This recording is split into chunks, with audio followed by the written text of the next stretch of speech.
Hey, welcome back. I had an idea for some salsa bowls, and so I made this prototype. It works, but it's a little small. So let's make some usable sizes. I've been using cherry a lot lately, so why stop now? I have this 3-ish by inch and a half-ish chunk I can get 4 bowls from. I'm going to cut it in half and glue it up. You'll see where I get my 4.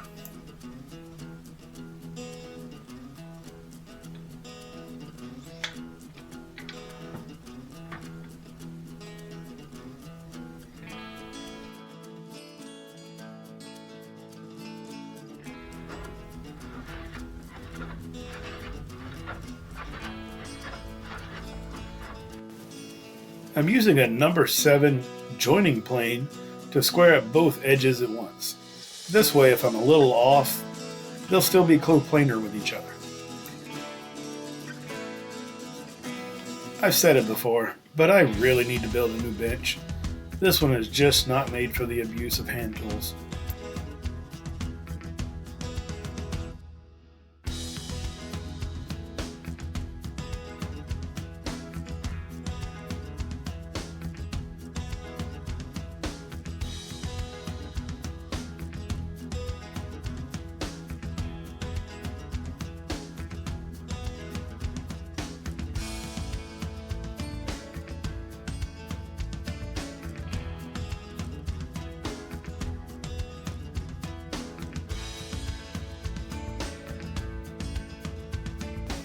I'm using Titebond 2 here because this is for a food grade application. It is more water resistant and less chemical-y than the other 2 flavors, and it tastes better.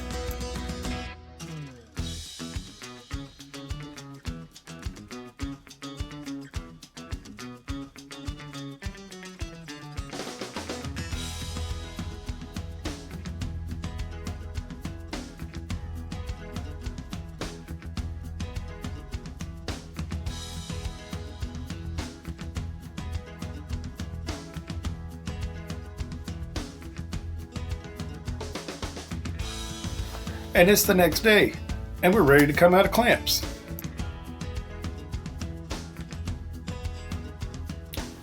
I'm scraping the dried glue squeeze out off before using a number 5 to level out the surfaces.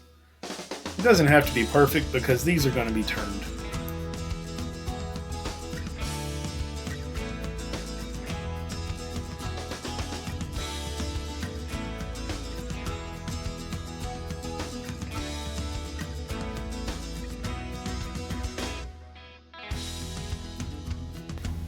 I'm just making a square reference face for the next step.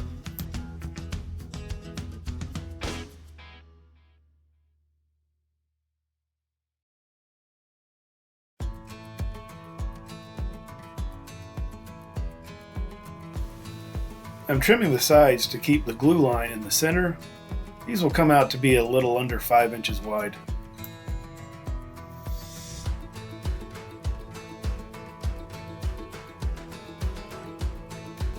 Then, on the miter saw, I'm cutting each block off to be about 4 inches long. Each block will be roughly 5 by 4 to make a unique shape.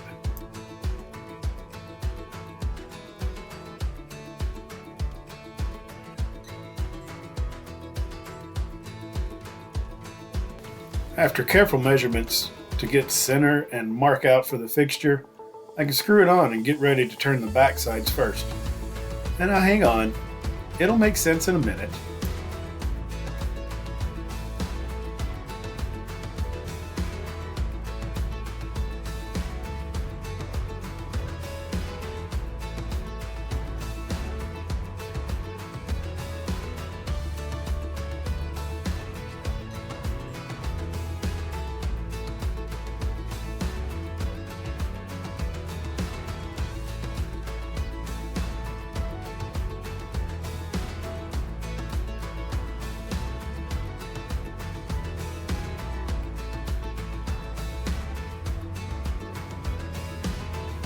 And I will go ahead and shape the backside.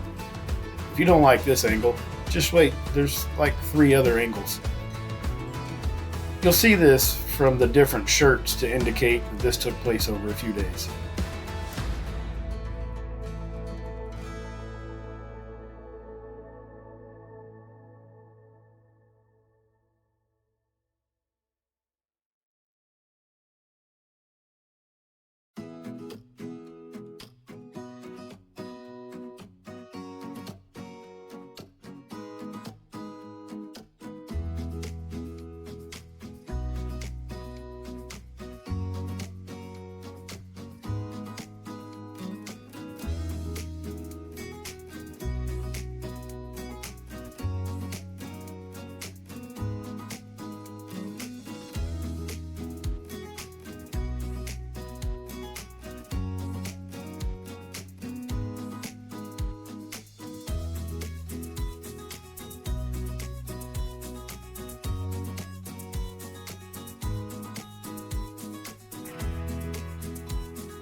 While I have the bottom centered, I put my brand in the drill chuck and the tailstock. I might have gone a little too hot with this. A little 80 grit will smooth out the extra charred bits.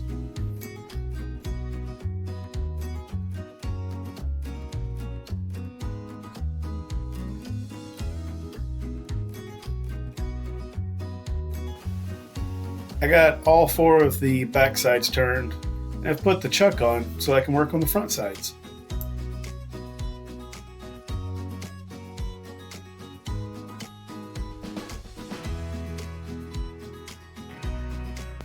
I'm establishing the edge of the bowl with a part-off tool and smoothing out the surface for the Forstner bit to go in. This will hog out the majority of the material.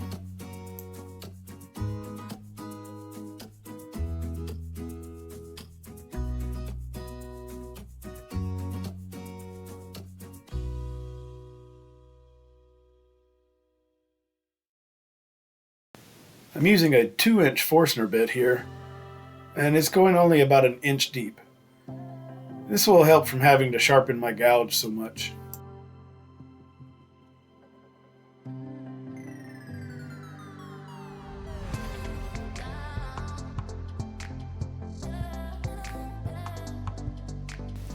I only have a 1/2 inch bowl gouge.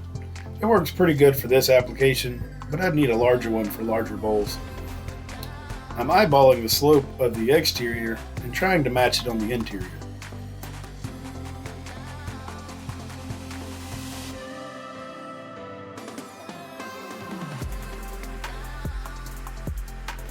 Then I follow the gouge with a bullnose scraper.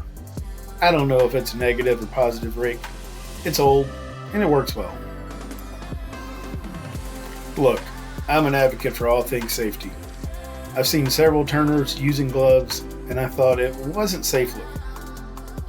But these tight-fitting gloves keep those hot shavings off my hands. I get better grip on the tool, and it was a little chilly that day. But use your best judgment.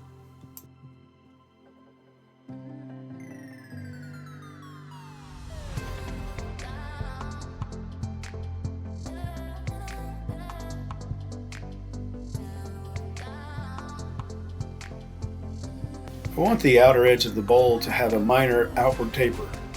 I'm using a skew to round those edges over and smooth the outside a little.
I'm applying some walrus oil cutting board oil. After these cure for a little bit, I'll apply some of their cutting board wax.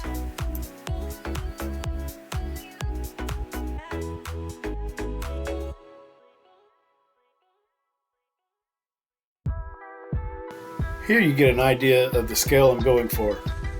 And here are some of the finished products. Thank you for watching. Please like, share, subscribe. And if you're enjoying the content, follow me on Instagram, TikTok, and Facebook.